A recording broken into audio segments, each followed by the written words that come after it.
आसमान से बरसती धूल, तपिश से राहत, धूल ने किया बेदम। धूल से, बढ़ते प्रदूषण से दिल्ली एनसीआर का घुटता दम।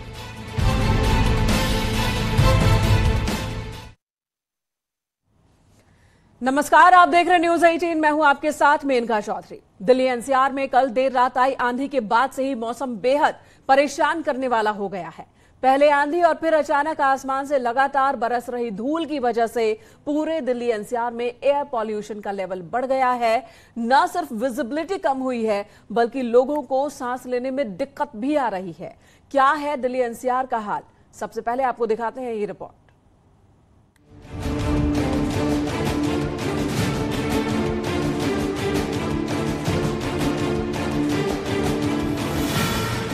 दिल्ली, नोएडा और गाजियाबाद में आज अचानक से धूल भरी आंधी चलने लगी।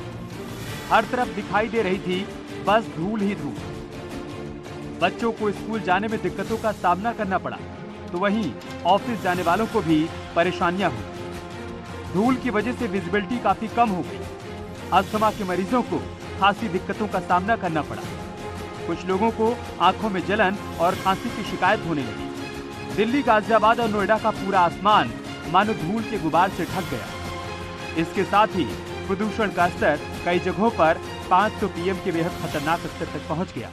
दिल्ली एनसीआर में मंगलवार को चिलचिलाती धूप से तो राहत मिली है, लेकिन धूल भरी आंधी लोगों के लिए परेशानी का सबब बन गई है।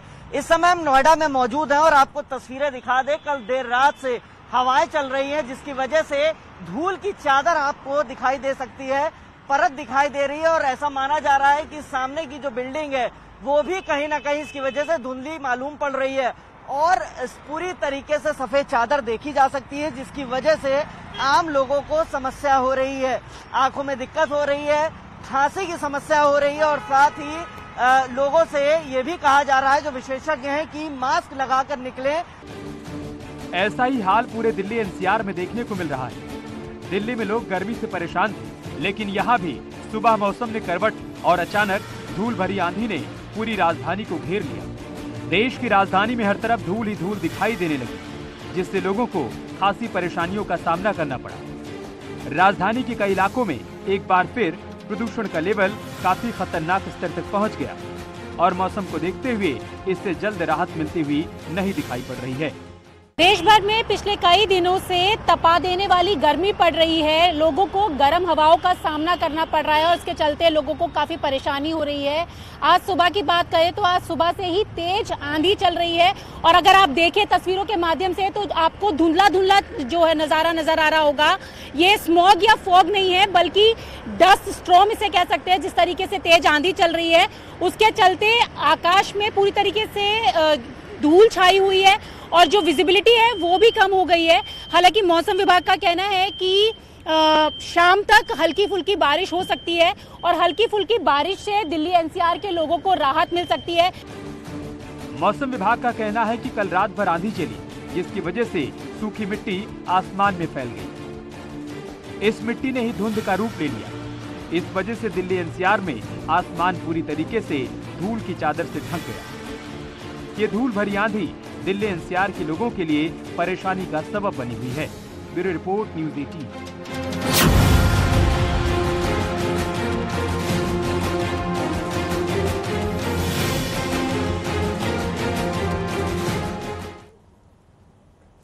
और अब आपको बताते हैं कि ऐसा आखिर क्यों हो रहा है। मौसम वैज्ञानिक इसे लेकर क्या कहते हैं और हेल्थ एक्सपर्ट ऐसे प्रदूषण से बचने के लिए क्या सलाह देते हैं। तो ये धूल भरी आंधी हम इसे नहीं बोलते हैं, ये डस्ट रेजिंग विंड है। हमारे पास हवाओं के साथ धूल उड़ रही है और जिनकी हाइट आप कह सकते हैं कि 1 से 2 किलोमीटर की हाइट तक भी हो सकती है। तो ये जो है मुख्यतः देखेंगे कि इस समय हमारे पास चूँकि बीते 1 हफ्तों में कोई सिग्निफिकेंट रेनफॉल नहीं हुई है, कहीं कहीं पर ट्रेसेस में रेनफॉल हुई है या बूंदाबांदी हुई है। और एटमॉस्फेयर में जो देखेंगे टेम्परेचर है वो 40 डिग्री या उससे ऊपर भी हमारे पास बना हुआ है। तो काफ़ी गर्मी है, साथ में आपके पास नमी नहीं है। नमी नहीं होने की वजह से जो आपके पास अर्थ सरफेस है तो वो ड्राई सा हो गया, लूज सॉइल है। तो जब इस समय स्ट्रॉन्ग विंड चलती है तो वो हवा में उड़ती है। और 12 अक्टूबर 2021 को दिल्ली एनसीआर में 500 पीएम के बेहद खतरनाक स्तर तक पहुंच गया। देश की राजधानी में हर तरफ धूल ही धूल दिखाई देने लगी। जिससे लोगों को खासी परेशानियों का सामना करना पड़ा। राजधानी के कई इलाकों में एक बार फिर प्रदूषण का लेवल काफी खतरनाक स्तर तक पहुंच गया।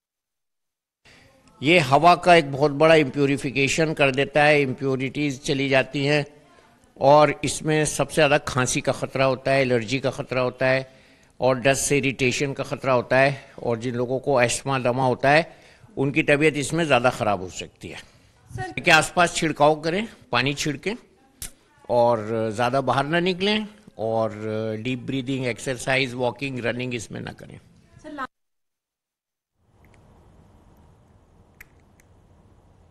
और इस वक्त हमारे सहयोगी दिल्ली से रचना उपाध्याय जुड़ी हुई हैं, गाजियाबाद से अमित राणा, नोएडा से हिमांशु शुक्ला हमारे साथ जुड़ गए हैं। रचना, आपके पास आती हूं। आज जिस तरह से बीती रात से ही धूल भरी आंधी चल रही है, लोगों को परेशानी हो रही है, क्या अब थोड़ी राहत मिली है या अब भी हवा में पॉल्यूशन को महसूस किया जा सकता है? देखिए मेनका, जिस तरीके से तेज हवाएं कल रात से चल रही हैं और सुबह का नजारा जब हमने देखा था तो एक हवा का जो गुबार देखने के लिए मिल रहा था आकाश में, इसी तरीके की स्थिति अभी 2-3 दिन तक रहने वाली है। मौसम विभाग ने भी ये साफ कर दिया है कि अभी 3-4 दिन तक इसी तरीके से जो तेज हवाएं हैं और जो आंधी जैसा नजारा है वो देखने के लिए मिलेगा। हालांकि अभी की बात करें तो अभी इस तरीके की स्थिति नजर नहीं आ रही है, लेकिन सुबह के समय जब हमने देखा था तो चारों तरफ धुंधला धुंधला नजर आ रहा था, ना ये स्मॉग था ना ये फॉग था, ये जो है डस्ट स्टॉर्म था। डस्ट स्टॉर्म के चलते ही जो विजिबिलिटी थी वो भी बेहद कम नजर आ रही थी और इस डस्ट स्टॉर्म के चलते ही लोगों को काफी ज्यादा परेशानी हो रही है क्योंकि तापमान लगातार बढ़ रहा है। हालांकि हीट वेव की स्थिति यहाँ पर नहीं है। जी, गाजियाबाद से अमित भी हमारे साथ जुड़े हुए हैं। अमित, क्या वजह बताई जा रही है डस्ट स्टॉर्म के पीछे? देखिए, आपको बताना चाहूंगा, बीती कल रात से ही आंधी आ रही थी जिसके चलते यहाँ पर डस्ट स्टॉर्म देखा जा रहा है। ना तो यहाँ फॉग कह सकते हैं ना इसको स्मोक कह सकते हैं, लेकिन जो ताज़ा धूल की छाई हुई है उसकी वजह से लोगों को काफी दिक्कतों का सामना करना पड़ रहा है। खासकर अगर बात की जाए बुजुर्गों की और छोटे बच्चों की तो डॉक्टर ने भी ये कहा है, एहतियात बुजुर्गों की और छोटे बच्चों की तो डॉक्टर ने भी ये जी, उनकी जो तादाद है वो बढ़ जाती है, साथ ही जो पेशेंट है उनकी तादाद बढ़ जाती है। तस्वीरें आपको दिखाना चाहूंगा, जहां तक भी आपकी नजर जाएंगे वहां तक सिर्फ आपको धूल का गुबार ही नजर आएगा। जी, अमित लौटते हैं आपके पास कुछ टेक्निकल इशू इस वक्त देखने को मिल रहा है। नोएडा से हिमांशु हमारे साथ जुड़े हुए हैं। हिमांशु, अगले 2-3 दिनों तक ऐसी स्थिति बनी रहेगी वैज्ञानिकों की माने तो कितनी परेशान करने वाली बात है और ऐसे में प्रशासन की ओर से जो एहतियाती कदम उठाए जाने चाहिए, क्या वो उठाए जा रहे हैं? पानी का छिड़काव हो या फिर दूसरे कदम?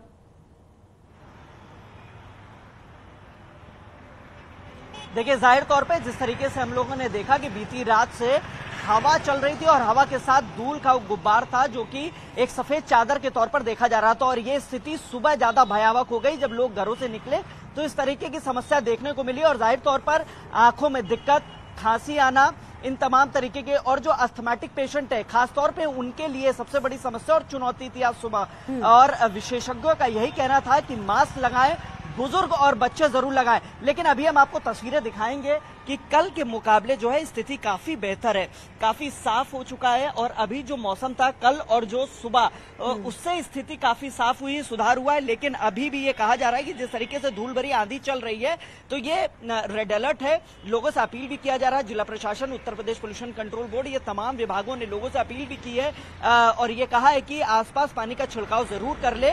और जो बच्चे और बुजुर्ग है, डॉक्टरों का ये कहना है कि वो मास्क लगाए बिना ना जाएं बाहर, क्योंकि अस्थमैटिक पेशेंट के लिए कहीं ना कहीं एक बड़ी समस्या खड़ी हो सकती है और जो हार्ट की बीमारी है जिनके मरीजों को, उनके लिए भी।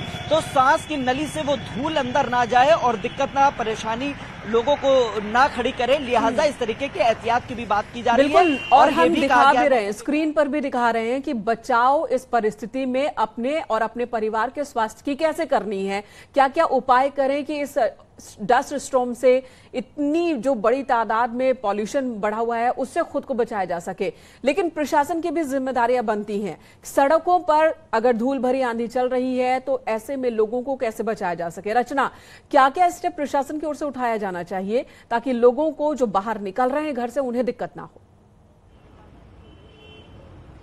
देखिए, जिस तरीके से अगर हम मौसम विभाग की बात करें तो मौसम विभाग ने अपनी तरफ से अलर्ट जारी कर दिया है और अगर प्रशासन की बात करें तो जिस तरीके से मौसम विभाग कह रहा है कि जो धूल है, नमी नहीं है, उसकी वजह से धूल उड़ रही है, तो ऐसे में सबसे ज्यादा बेहतर जो उपाय है वो छिड़काव है। प्रशासन को चाहिए कि जगह जगह पर जहां पर धूल मिट्टी का ढेर है वहां पर छिड़काव करवाए, ताकि मिट्टी नीचे बैठे और जो मिट्टी उड़कर ऊपर जो गुबार बना रही है वो ना बनाए। तो सबसे बड़ी जिम्मेदारी यहाँ पर बन जाती है कि प्रशासन को ये देखना होगा कि छिड़काव के लिए क्या बेहतर उपाय उठाए जा रहे हैं, या सिर्फ कागजी तौर पर ही आदेश दिए जाते हैं, या वो सामने भी होता है जमीनी हकीकत पर भी। और ऐसे में जो सिविक एजेंसियां हैं उनका काम यहाँ पर जरूर बढ़ जाता है, क्योंकि उनकी जिम्मेदारी है कि अपने प्रदेश को किस तरीके से साफ सुथरा रखें, प्रदूषण मुक्त रखें। तो प्रदूषण मुक्त बनाने के लिए सबसे बेहतर तरीका अभी फिलहाल यही है कि पानी का छिड़काव किया जाए। और जिस तरीके से हेल्थ एक्सपर्ट्स भी कह रहे हैं कि मास्क का इस्तेमाल करें, क्योंकि अभी हिमांशु ने भी बताया कि जो एस्थमेटिक लोग हैं या फिर जिन्हें हार्ट की प्रॉब्लम है या छोटे बच्चे हैं, उनको इस धूल से काफी ज्यादा प्रॉब्लम हो रही है, एलर्जी की समस्या हो रही है। तो ऐसे में लोगों को भी अपनी जिम्मेदारी निभाते हुए मास्क का इस्तेमाल करना होगा। साथ ही साथ अपने आसपास में अगर उनको लगता है कि कहीं पर धूल मिट्टी का जमाव हो रहा है तो वहां पर हल्की हल्की जो छिड़काव है वो जरूर करें, ताकि बिल्कुल आसपास घर के आसपास में पानी का छिड़काव कर सकते हैं। यहाँ तक कि घर के अंदर, कमरे के अंदर भी अगर धूल के कण हैं तो आप वाटर स्प्रे घर के अंदर भी कर सकते हैं, ताकि वो धूल के कण बैठ जाएं और दिक्कत ना हो उन लोगों को भी जो घर के अंदर हैं या एस्थमेटिक हैं, जिन्हें ज्यादा परेशानी होती है, उन्हें इस तरह से बचाया जा सकता है। गाजियाबाद अमित राणा हमारे साथ मौजूद हैं। अमित, आप बता रहे थे कि कल के मुकाबले आज की स्थिति तो बेहतर है, लेकिन अस्पतालों में मरीजों की तादाद बढ़ने लगी है, जबकि एक दिन ही धूल भरी आंधी चली है। लेकिन मौसम वैज्ञानिकों का कहना है कि अगले 2-3 दिन ये समस्या देखने को मिल सकती है। ऐसे में और क्या क्या एहतियाती कदम उठाए जाने चाहिए?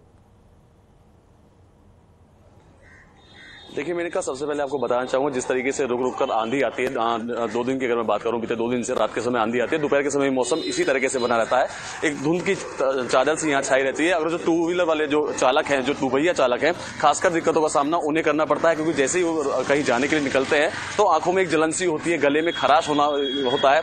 इसको लेकर भी जो स्वास्थ्य विभाग है उसने भी सचेत किया है कि जो बुजुर्ग लोग हैं या जो अस्थमा के पेशेंट हैं या छोटे बच्चे हैं, वो जरूरत पड़ने पर ही घर से बाहर निकले, क्योंकि 2 दिन लगातार अभी भी इसी बात के आसार जताए जा रहे हैं कि अभी भी 2 दिन ऐसी इसी प्रकार से आंधी आएगी। जैसा कि मेरे साथियों ने भी बताया कि यहाँ पर जो छिड़काव होना चाहिए, शासन और प्रशासन के साथ साथ जरूरत है आम लोगों को भी इसमें अपनी जन सहभागिता देने की, ताकि इस तरह की बीमारी से बचा जा सके। कुछ 2 व्हीलर चालक मेरे साथ जानेंगे और बात करेंगे। कहाँ से आ रहे हैं आप?